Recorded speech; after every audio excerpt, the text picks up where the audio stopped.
Anne-Claire nous a rejoint. Bonsoir, ma chère Anne-Claire. Bonsoir Gilles, bonsoir à tous. À moins de 2 semaines du second tour de l'élection présidentielle, nous avons demandé aux 2 finalistes, Marine Le Pen et Emmanuel Macron, de détailler pour vous leur France de demain s'ils sont élus. Nous allons en fait confronter leurs propositions à la réalité et c'est Marine Le Pen qui est notre première invitée.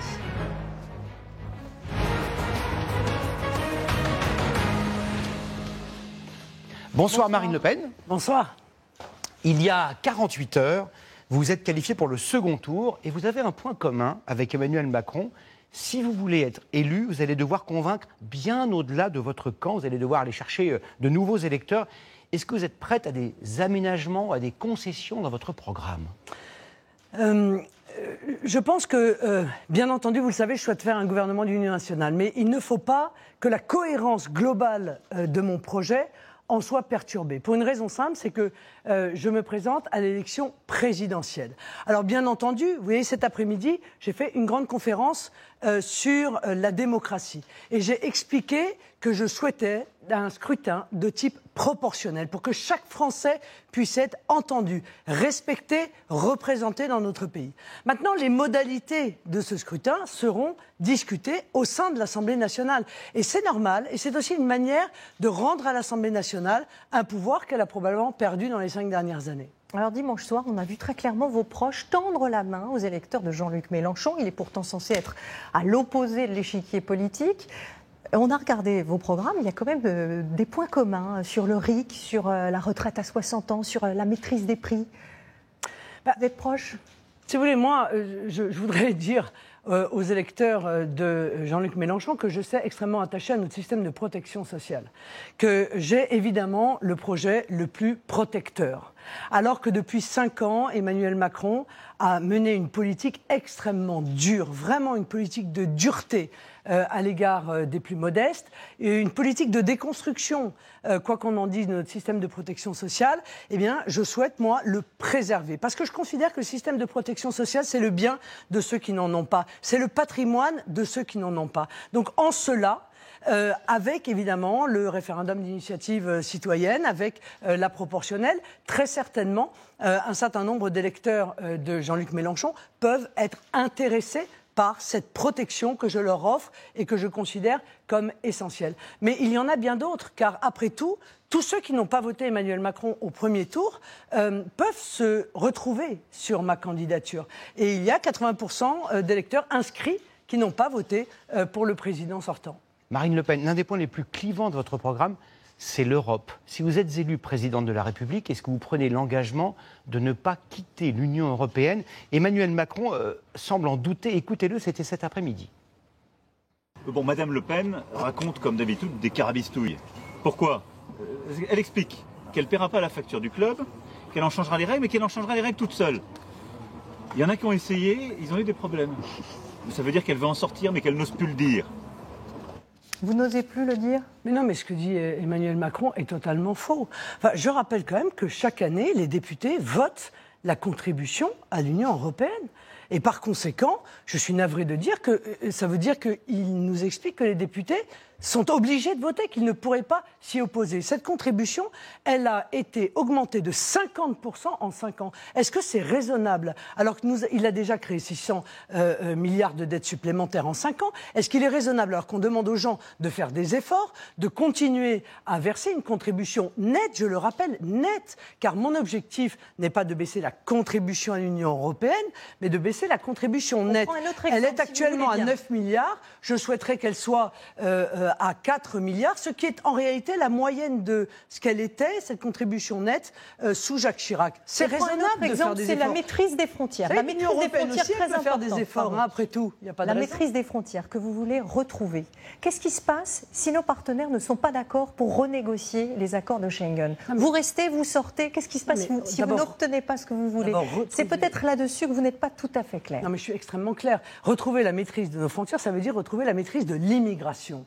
Je n'admets plus que nous accueillions et que nous soyons en quelque sorte forcés d'accueillir par un certain nombre de règles européennes des gens qui viennent en France, alors même que les Français veulent pouvoir choisir qui vient chez eux, qui se maintient sur notre territoire et donc, accessoirement si nos partenaires ne veulent pas changer les règles, vous quittez l'Union européenne ? Non. car je propose un référendum sur l'immigration. Je propose aux Français, parce que je pense que ça fait 40 ans qu'on ne leur a pas posé la question, et qu'à un moment donné, eh bien, c'est un élément essentiel de choix que de savoir qu'est-ce que l'on veut faire en matière d'immigration. Et dans ce référendum, il y a un article qui indique que tout ce qui est contraire à la Constitution française et qui est intégré dans un texte international, si c'est contraire à notre loi suprême, alors ça ne sera pas appliqué en droit français. Or, il s'avère que ce référendum a vocation à constitutionnaliser une partie du droit des étrangers, car dans notre Constitution, c'est étonnant, mais il n'y a rien en matière de droit des étrangers. Vous avez réaffirmé cet après-midi votre attachement au principe, à la pratique du référendum. Un référendum, ça coûte de l'argent à organiser, c'est pas toujours très populaire. Il arrive qu'à certains référendums, 70% des Français s'abstiennent. La question posée aux Français doit donc être extrêmement simple. Est-ce que vous auriez un ou deux exemples de questions grammaticalement posées de manière simple à des Français ? Alors d'abord, non. La réponse est non. Vous savez pourquoi ? Parce qu'en France, un référendum, c'est en fait un projet de loi qu'on soumet à référendum. Et arrêtons de penser que les Français ne pourraient pas comprendre un projet de loi qu'on leur soumet. Je vous rappelle tout de même qu'en 2005, on a soumis aux Français un projet de constitution européenne qui était extrêmement compliqué. Ils s'en sont saisis, ils l'ont parfaitement compris, ils l'ont analysé. Ça a fait des débats très riches dans notre pays et il s'avère qu'ils ont voté contre. Et malgré cela, eh bien, on leur a imposé 3 ans plus tard à peu près le même texte en passant par les assemblées. Ça n'est plus possible. Moi, je suis pour le respect de la volonté des Français. Le peuple, encore une fois, est souverain. C'est lui qui décide. Donc l'idée du référendum d'initiative citoyenne, c'est de permettre à 500 000 électeurs de soumettre un projet de loi ou de solliciter l'abrogation d'une loi qui aurait été votée. Et s'il y a 500 000 personnes pour signer, eh bien, c'est l'ensemble des Français qui s'expriment. C'est sain. Oui, c'est sain parce que c'est une manière aussi de réparer la démocratie qui a été abîmée par Emmanuel Macron. C'est un moyen de recoudre ce gouffre qui s'est créé aujourd'hui entre les Français et leurs représentants. On va maintenant parler des retraites. 2 réformes diamétralement opposées entre vous et Emmanuel Macron. Vous refusez de reculer l'âge légal de la retraite, qui est aujourd'hui de 62 ans. Comment résout-on l'équation démographique ? On a regardé les chiffres. En 2050, il y aura 1,4 actifs pour un retraité. Ils étaient 2,2 en 2005. Ça va très vite. Comment on finance ? Non, la réalité, c'est que le corps a déjà fait l'intégralité de ses calculs. Et ce qui est important de voir, ce n'est pas tant le nombre de retraités qu'en réalité le poids des retraites en pourcentage du PIB. Et le corps vient nous dire, on va avoir un moment un petit peu compliqué dans les années qui viennent, parce qu'il y a beaucoup de gens qui arrivent à la retraite, mais en réalité, dès 2040, eh bien, on redescend à un pourcentage qui est parfaitement raisonnable du PIB. Donc il y a pour répondre à votre question, et de plus en plus de retraités, mais il n'y a pas de sujet de financement. Non, il n'y a pas de sujet. Le sujet, c'est comment vous faites ? Parce qu'il y a beaucoup de Français qui pensent avoir un bon sens et qui se disent qu'il y a quand même à un moment donné. Je les envoie à regarder encore une fois les analyses. Et comment on finance alors ? C'est les cotisations qui financent en partie les retraites. Juste une seconde. Que personne n'oublie que les retraites sont financées par le travail et que donc le meilleur moyen d'avoir un système qui est parfaitement viable, à l'équilibre, c'est de recréer de l'emploi dans notre pays, c'est-à-dire recréer de la richesse. Et pour cela, eh bien, il faut prendre des mesures de patriotisme économique, il faut développer le localisme, il faut protéger nos agriculteurs, nos industriels de la concurrence internationale déloyale, des importations frauduleuses, d'où la création de ce ministère de lutte contre les fraudes que je veux créer. Donc, l'idée de faire accepter aux Français qu'on aura toujours toute la vie un chômage de masse et qu'il faut s'y soumettre, moi je ne m'y soumets pas. Et je vous dis que c'est tenable. La réforme que je propose est une réforme qui, en vitesse de croisière, c'est-à-dire en réalité à la fin du quinquennat, coûte 9,6 milliards. Et je viens vous dire, c'est un choix. C'est un choix de société. Arriver à la retraite en bonne santé, c'est un choix de société pour moi.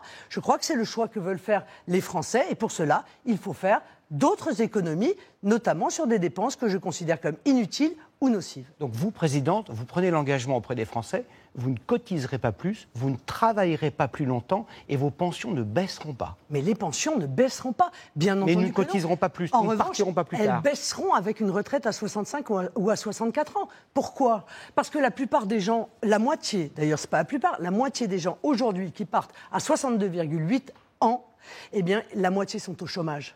Donc, en réalité, la pension, elle est calculée en tenant compte du chômage, qui est évidemment beaucoup moins intéressant qu'un salaire. Donc, c'est maintenant et demain, si on l'aggrave à 64 ou à 65 ans, que les pensions vont baisser. Non seulement les pensions ne baisseront pas avec moi, mais comme j'incite les jeunes à entrer sur le marché du travail tôt, puisque tous ceux qui seront rentrés sur le marché du travail avec un emploi significatif avant 20 ans pourront partir à 60 ans avec 40 annuités.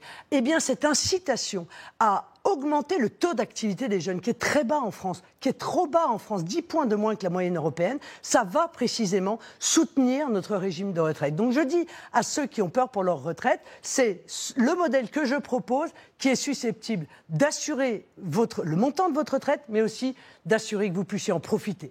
Marine Le Pen, vous, présidente, vous affronterez, comme tous les dirigeants de la planète, l'urgence climatique. À la fin de votre mandat, en 2027, dans quel type de voiture rouleront les Français ?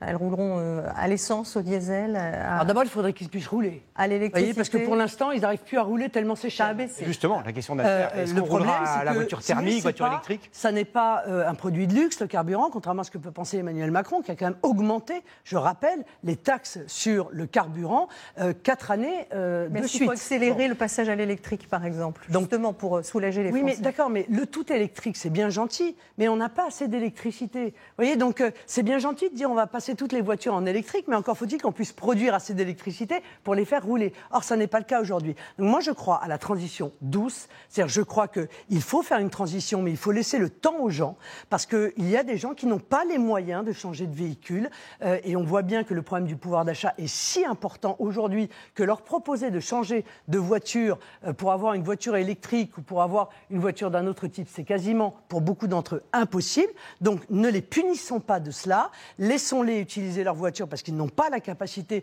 de faire autrement pour aller travailler ou pour aller rencontrer leur famille ou soigner des proches. Et puis, oui, bien sûr, il faut des voitures hybrides, parce que le gouvernement voulait les supprimer, donc il est revenu sur cette suppression, et tant mieux.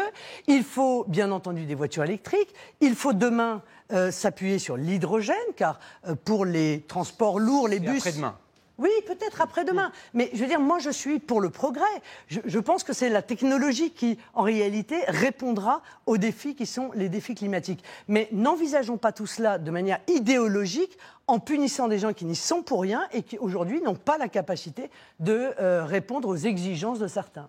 Marine Le Pen, dans votre programme, vous vous engagez à faire baisser la délinquance et la criminalité. Parmi les mesures que vous proposez, quelle est la mesure qui vous semble centrale, la clé de voûte, celle dont découlera tout le reste, qui serait la plus efficace? En réalité, il n'y a jamais une clé de voûte. Il faut reconstituer la chaîne pénale, c'est-à-dire réarmer la police, 10 000 policiers et gendarmes supplémentaires sur le terrain, leur donner la présomption de légitime défense, parce qu'il faut les réarmer moralement.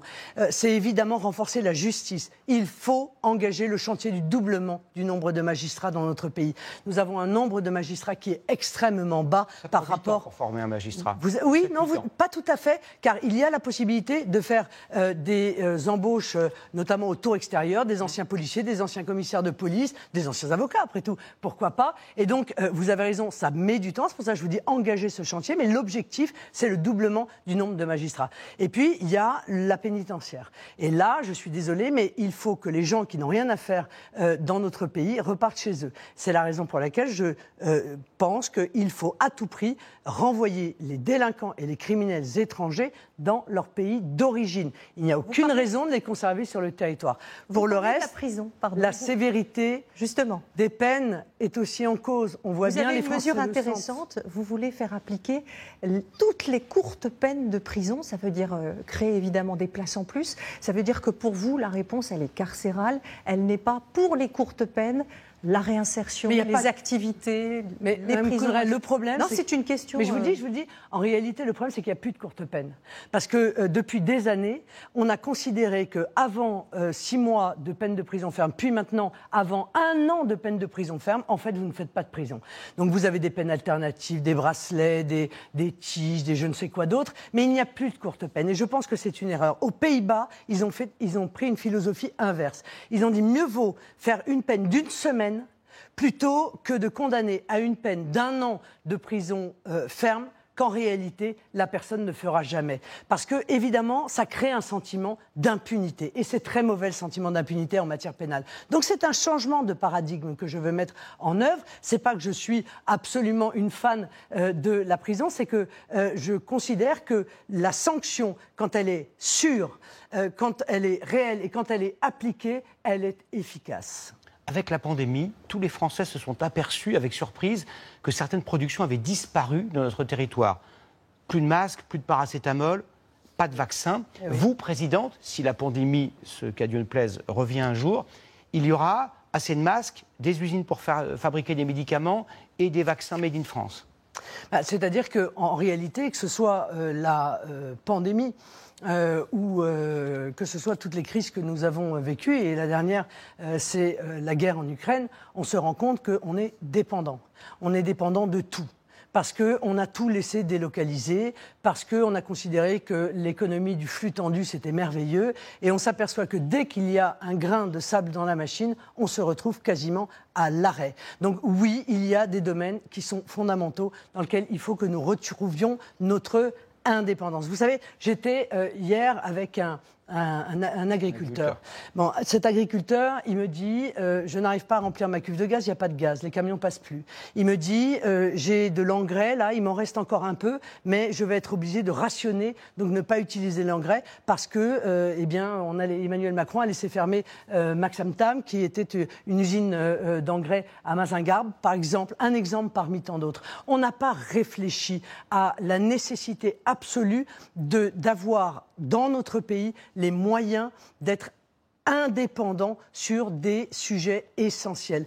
Et c'est cela qu'il faut faire lorsqu'on veut mettre en place un État stratège. Cet État stratège, son rôle, ça va être précisément de déterminer les secteurs dans lesquels, de manière urgente, on doit recréer des filières et réindustrialiser notre pays. Votre vision de la souveraineté passe aussi par le contrôle de l'immigration. Vous voulez, et dites-moi si ça résume votre pensée, décourager les étrangers de venir en France. Vous voulez par exemple réserver les aides sociales aux seuls Français. Cette préférence nationale, elle a déjà existé. C'était au début des années 2000, à Vitrolles, avec, on s'en souvient, cette prime de 5 000 francs à l'époque pour les naissances réservées aux familles françaises. Par 3 fois, la justice a jugé que c'était discriminatoire. Comment allez-vous faire pour appliquer cette préférence nationale ? Je pense que notre pays ne peut... Si on veut sauver notre système de protection sociale, alors il faut le rendre soutenable. Et l'ouverture de notre système de protection sociale à l'ensemble du monde a rendu ce système insoutenable et donc l'a mise en péril. Il faut que chacun le comprenne. Donc ça n'est pas de gaieté de cœur, mais il faut prendre des décisions. Ça veut dire quoi ? Ça veut dire que je vais inscrire dans la Constitution, par l'intermédiaire de ce référendum, une révision pour permettre la priorité nationale et pour permettre qu'un certain nombre d'allocations soient réservées aux Français, c'est qu'il y a des allocations familiales, par exemple, soit pour les aides de solidarité, qu'on appelle de solidarité, qui ne sont pas contributives, qui sont de solidarité, eh bien, qu'elles puissent être réservées aux Français et aux étrangers qui ont 5 ans d'équivalent temps plein sur le territoire. Alors c'est le cas du RSA, c'est le cas par exemple des APL. Donc certaines réservées exclusivement aux Français, parce que évidemment les allocations familiales c'est fait pour inciter à la natalité française, donc c'est parfaitement cohérent, et d'autres qui nécessiteront 5 ans d'équivalent temps plein. Nous voulions vous poser une question rapide et illustrée, si je puis dire. Votre programme, vous l'avez chiffré, il coûte assez cher, 68 milliards d'euros. Comment vous allez le financer ? Il y a 3 solutions. Ou vous augmentez les impôts, ou vous baissez par ailleurs la dépense publique, ou alors vous empruntez et vous creusez la dette. Laquelle de ces 3 solutions choisissez-vous ?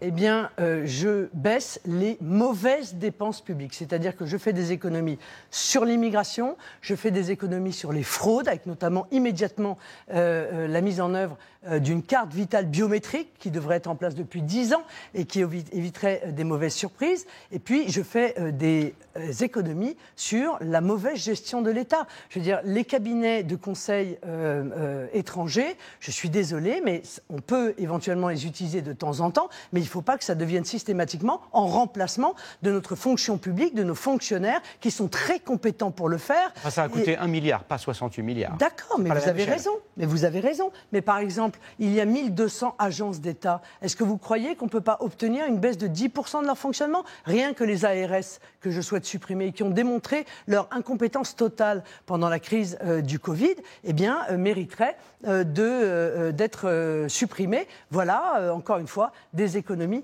qui permettent de faire face à ces dépenses, car mon budget est équilibré. Merci infiniment, Marine Le Pen, d'avoir accepté notre invitation. Demain, c'est Emmanuel Macron qui prendra votre place sur le plateau. Merci beaucoup. Merci à vous.